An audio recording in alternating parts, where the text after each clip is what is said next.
ini pemuritan, cocok. Saudara, bukan, ini bukan pemuritan. Ini pemberitaan Injil dalam Roh Kudus yang tidak terbatas. Pemuritan kamu batasi, oh begini. Roh Kudus tidak terbatas dan tidak seperti itu terus. Filipus tidak mesti harus satu orang dipimpin, enggak. Dan dia melakukan itu. Pekerjaan dia secara khusus, secara umum, terus secara biasa itu ada. Nah, saudara, jadi kita tahu bahwa pekerjaan Roh Kudus adalah pekerjaan yang berkaitan dengan satu kekhususan karya Kristus yang diberitakan, bukan yang lain. Sekali lagi, Roh Kudus akan bekerja memberitakan aku, dan Roh Kudus tidak memberitakan dirinya, tidak berkata-kata dari dirinya. Dia memberitakan apa yang aku kabarkan, beritakan, ajarkan, dan yang aku hidupi. Surah itu baca dalam Yohanes 14:16 secara khusus. Itu ada di sana. Jadi Tuhan Yesus mengatakan, aku tidak mengerjakan apa yang ada keinginan diri saya, kemauan saya, pribadi saya. Bukan, aku mengerjakan pekerjaan-pekerjaan Bapakku. Betul kan?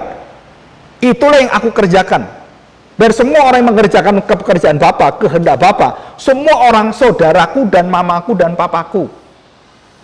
Bisa ngerti ini, saudara?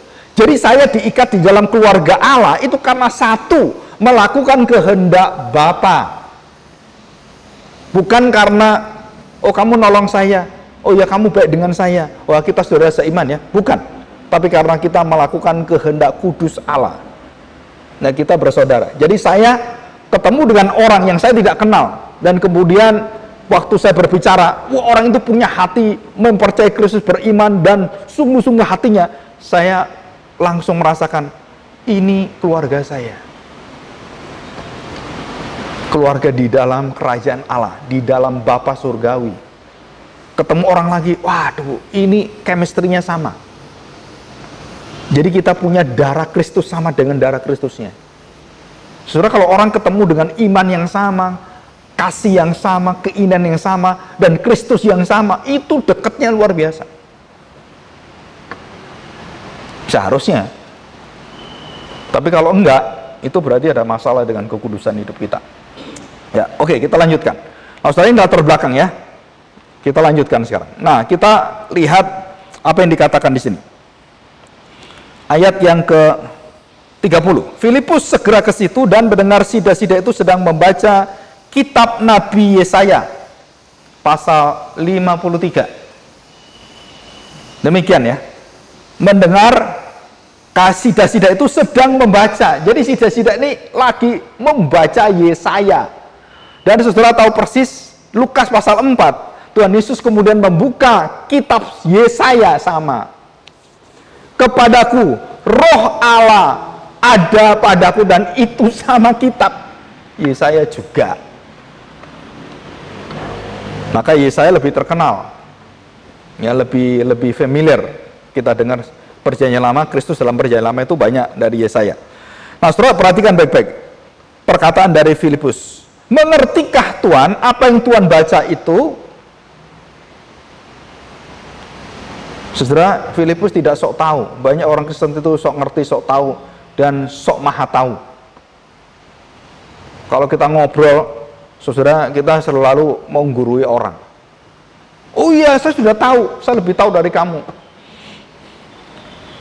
Orang yang semakin tahu, dia semakin banyak melakukan pertanyaan seperti nggak tahu. Dan itu orang yang sangat humble. Saudara, orang-orang yang baru jadi prajurit itu kejamnya lebih dari jenderal. Wah, gagahnya tuh, wah. Tapi kalau sudah jenderal bintang 5, bintang 4,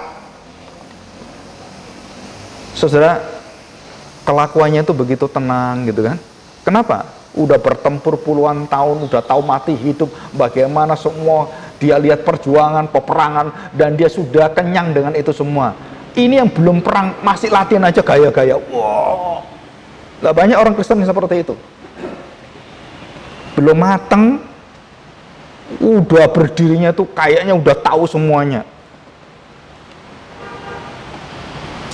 Saudara, Filipus itu adalah punya satu etika sikap yang sangat indah sekali. Apa sikapnya?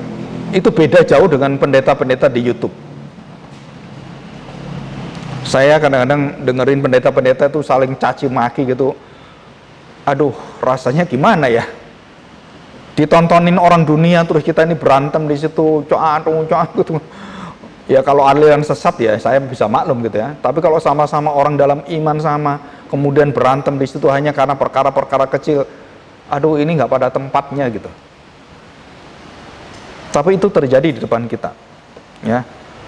Kenapa saya lihat orang-orang yang muncul di YouTube itu semua kelasnya itu masih kelas nyamuk semua, saudara.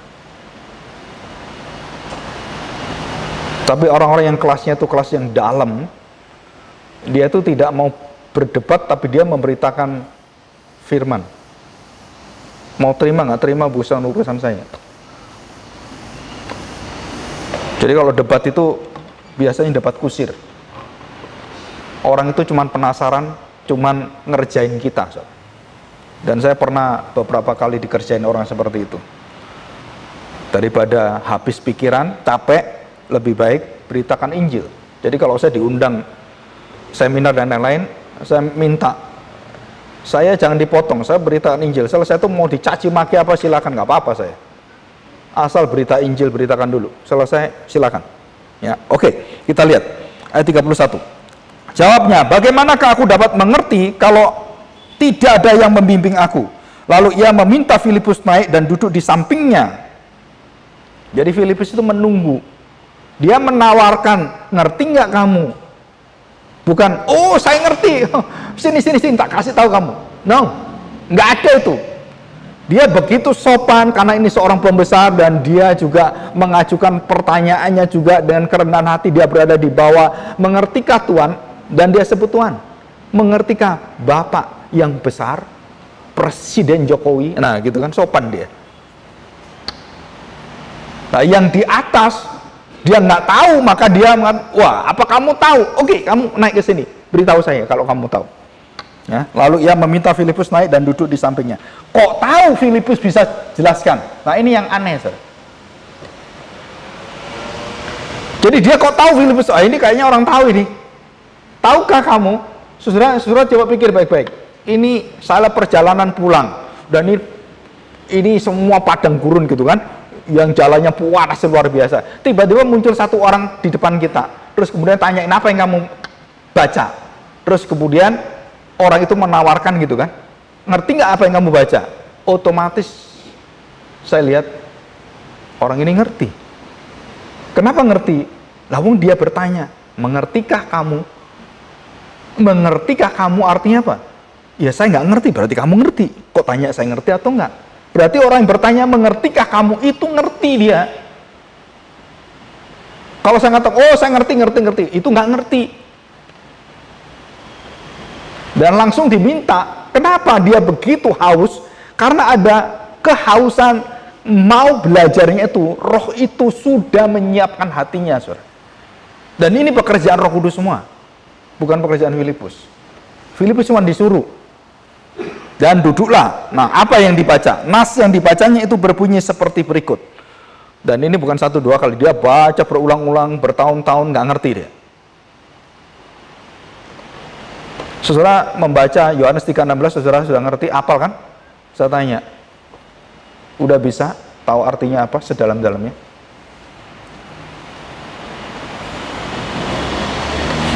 Saya tanya, resikonya apa kamu baca 3:16 Yohanes itu? Coba kita lihat. Seperti seekor domba ia dibawa ke pembantaian, dan seperti anak domba yang keluh di depan orang yang menggunting bulunya, demikianlah ia tidak membuka mulutnya. Dalam kehinaannya berlangsunglah hukumannya. Siapakah yang akan menceritakan asal-usulnya? Sebab nyawanya diambil dari bumi. Maka kata sida-sida itu kepada Filipus, aku bertanya kepadamu, tentang siapakah Nabi berkata demikian? Tentang dirinya sendiri atau tentang orang lain? Atau tentang Israel yang mengalami kesengsaraan? atau tentang nabi itu akan mengalami kesengsaraan, atau siapa? Dia nggak tahu, saudara. Maka mulailah Filipus berbicara, mulai Filipus itu mengajar, berbicara, bertolak. Nah, dari teks itu, dari kalimat itu, dari nas itu, ia memberitakan siapa, saudara?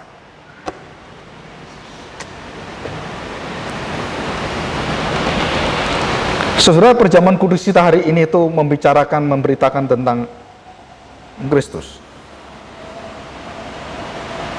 Dan sama yang kita hadapi ini, sama dengan dihadapi oleh Filipus.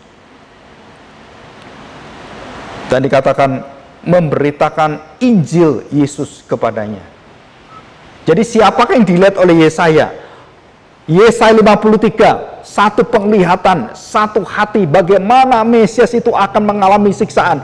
Saya tanya, saudara, Yesaya melihat ini, saudara, dengan mata imannya, dengan kuasa vision, penyataan Allah. Yesaya bisa tembus hampir 600 tahun peristiwa salib. Jangan dipikir Yesaya tidak tahu. Yesaya tahu betul apa yang terjadi.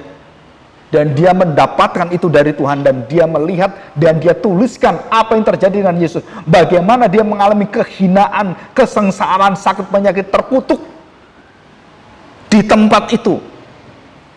Yesaya melihat ini, saudara, dengan imannya, dengan pewahyuan.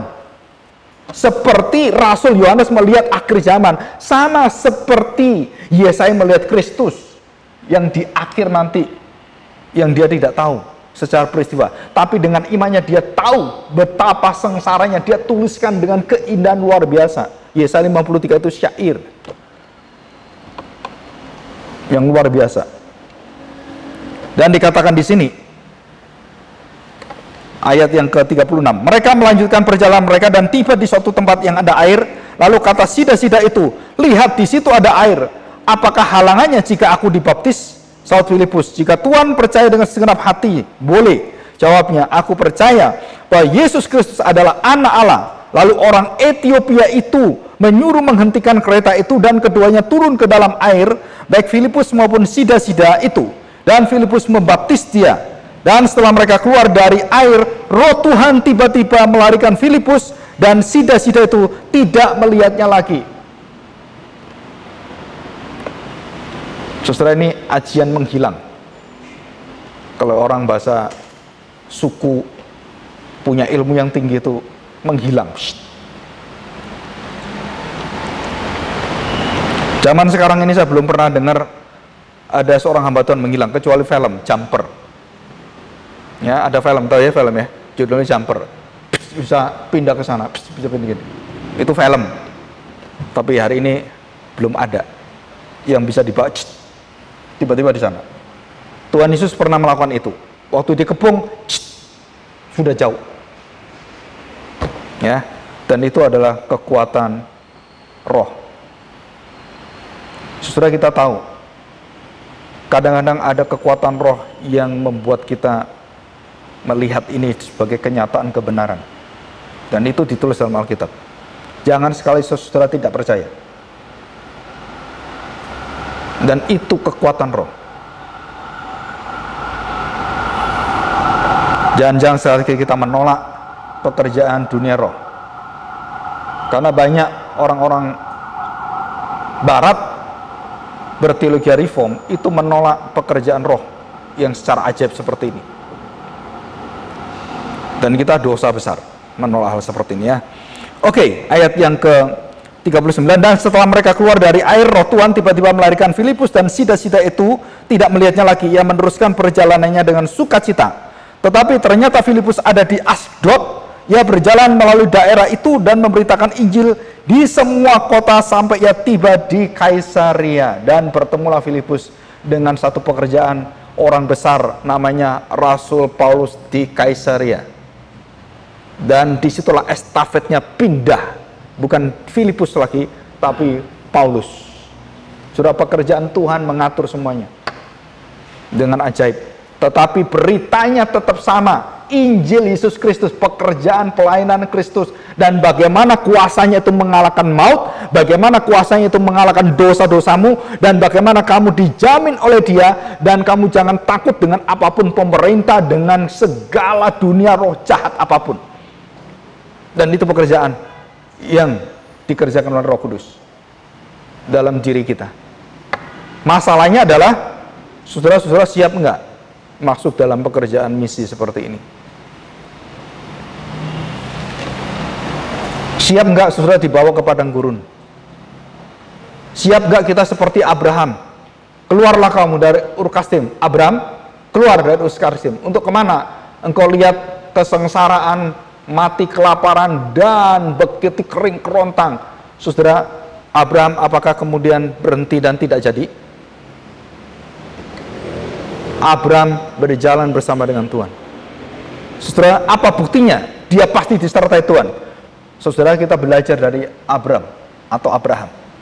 Setiap kali dia berhenti dan dia tidak punya air, dan dia menggali di mana tanah itu dia mencari air, Tuhan kasih sumur-sumur, dan berapa puluh sumur itu sampai dia mati, sampai bangsa Israel. Sumur itu ada terus, memberkati segala bangsa.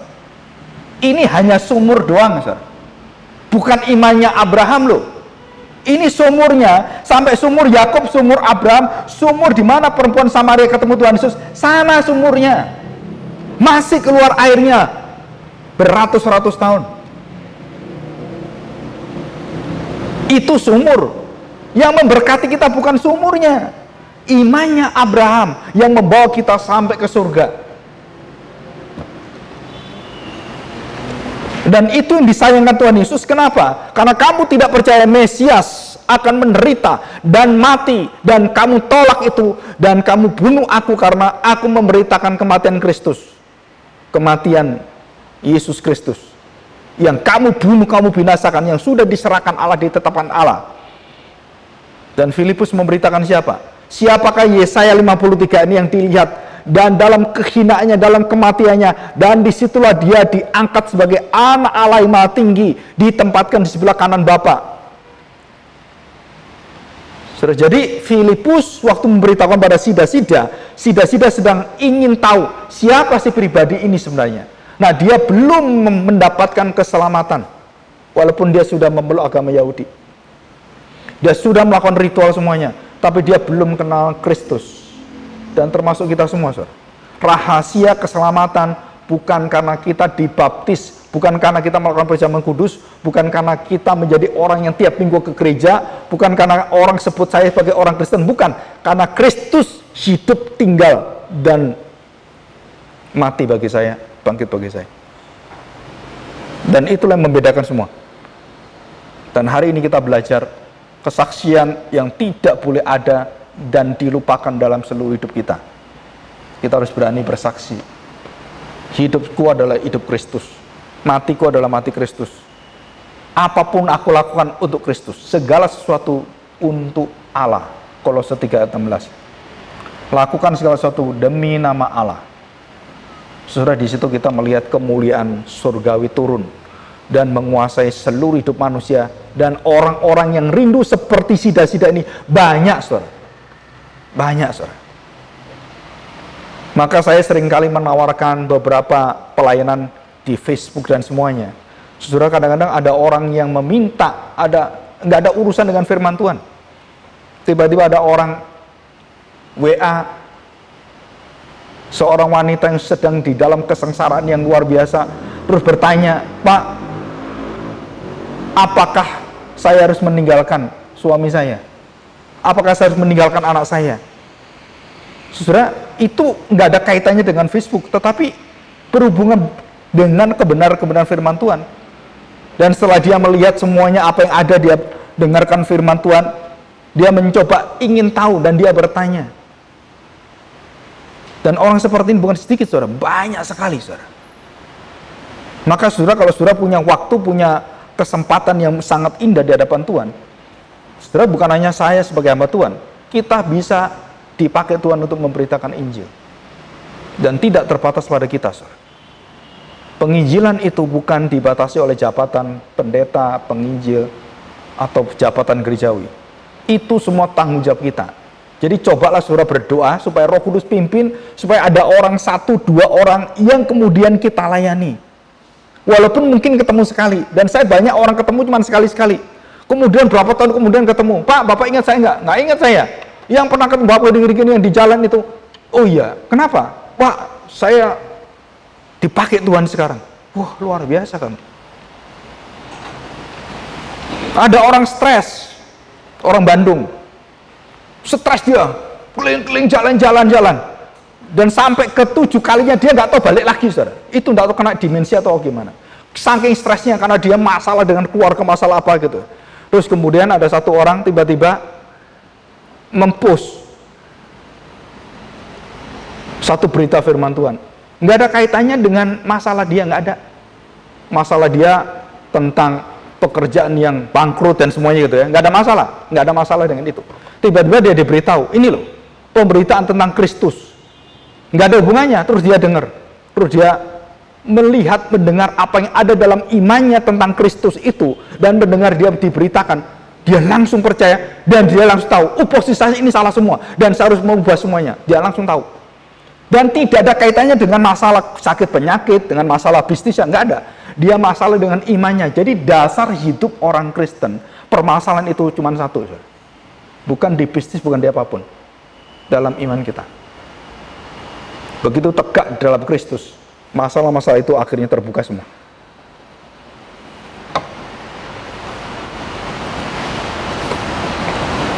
Dan orang itu ketemu saya baru ngomong, mungkin Pak aku nggak pernah tahu. Terus dia ceritakan pada saya. Saya heran sekali, kok bisa? Iya, Bapak itu hanya menerangkan Allah yang tidak berubah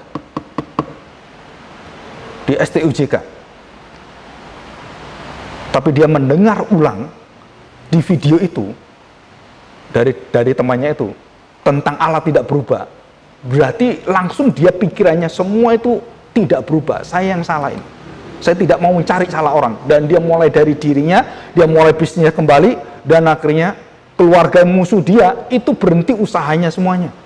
Karena penuh dengan kelicikan. Dia mau membangun dengan hati yang sungguh-sungguh. Dan dia berhasil, dan akhirnya dia jaya. Diberkati Tuhan. Dan itulah kuasa. Bukan masalah sakit penyakit, bukan masalah. Itu masalah apa? Masalah iman kita dulu. Masalah Kristus. Begitu kita memiliki Kristus dan Injil Kristus itu, saudara, seluruh hidup kita dijamin Tuhan. Nggak usah takut, saudara. Dan kita katakan pada Tuhan, itulah yang kami ingini. Kuasa perjamuan kudus. Tuhan ingatkan, aku menjamin kamu. Bukan dunia ini. Aku akan menuntun kamu sampai aku bertemu dengan engkau. Ya, mari kita siapkan perjamuan kudus ini. Mari kita masuk dalam doa ya. Bapa, kami bersyukur di hadapan-Mu. Kami hari ini bersyukur karena berita Injil Kristus yang tidak berubah. Dan itulah satu-satunya yang dibutuhkan oleh kami semuanya. Kami tidak membutuhkan permasalahan kami diselesaikan secara dunia ini. Tetapi kami kehilangan akan nyawa kami. Tuhan, kami tahu, kami bukan orang-orang yang akan berubah menjadi seperti dunia, tetapi kami adalah orang-orang yang akan berubah seperti Engkau, dan diubahkan di dalam karya-Mu, dan di dalam penderitaan-Mu, dalam kesulitan-kesulitan dan permasalahan kami tahu hanya satu, kami bisa melewati ini karena Kristus yang membawa kuasa penderitaannya, kuasa maut yang sudah ditaklukkan, dan kami tidak pernah akan bisa dipisahkan dari kasih Tuhan. Kami bersyukur karena kami memperingati satu kemenangan yang besar. Kami akan memasuki satu janji jaminan Tuhan di dalam perjamuan kudus ini. Kami mengingat kembali seluruh kesengsaraan Tuhan, kehinaan Tuhan, dan berita yang membedakan dari semua berita yang ada. Dan tidak ada berita yang bisa menyelamatkan kami kecuali berita salib Kristus yang sudah dimenangkan dan yang sudah kami terima sebagai jaminan hidup kami, dan kami akan menikmati hari ini. Persiapkan hati kami Tuhan, dan bersihkan hati kami dari segala kedengkian, dendam, iri hati, dan masalah-masalah yang ada dalam hati kami yang membawa kami jauh dari Tuhan dan yang membuat kami buta akan kuasa kasih Kristus. Terima kasih Bapa, kami serahkan hati kami, berkatilah perjamuan kudus hari ini. Di dalam nama Tuhan Yesus kami serahkan doa kami. Amin. Ya, kita akan memulai ibadah ya.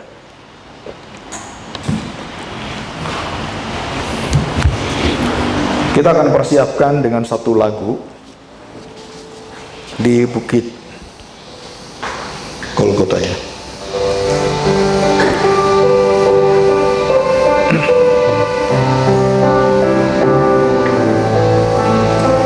Yang bertugas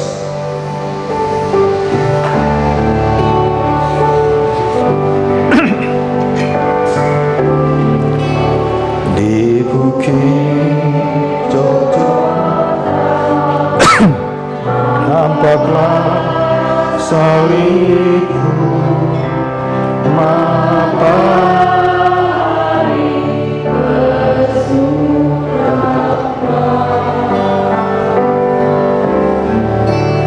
Yesus anak Allah, meninggalkan surga, mati bagiku yang berdosa, maka ku tinggikan maka ku tinggikan salibnya.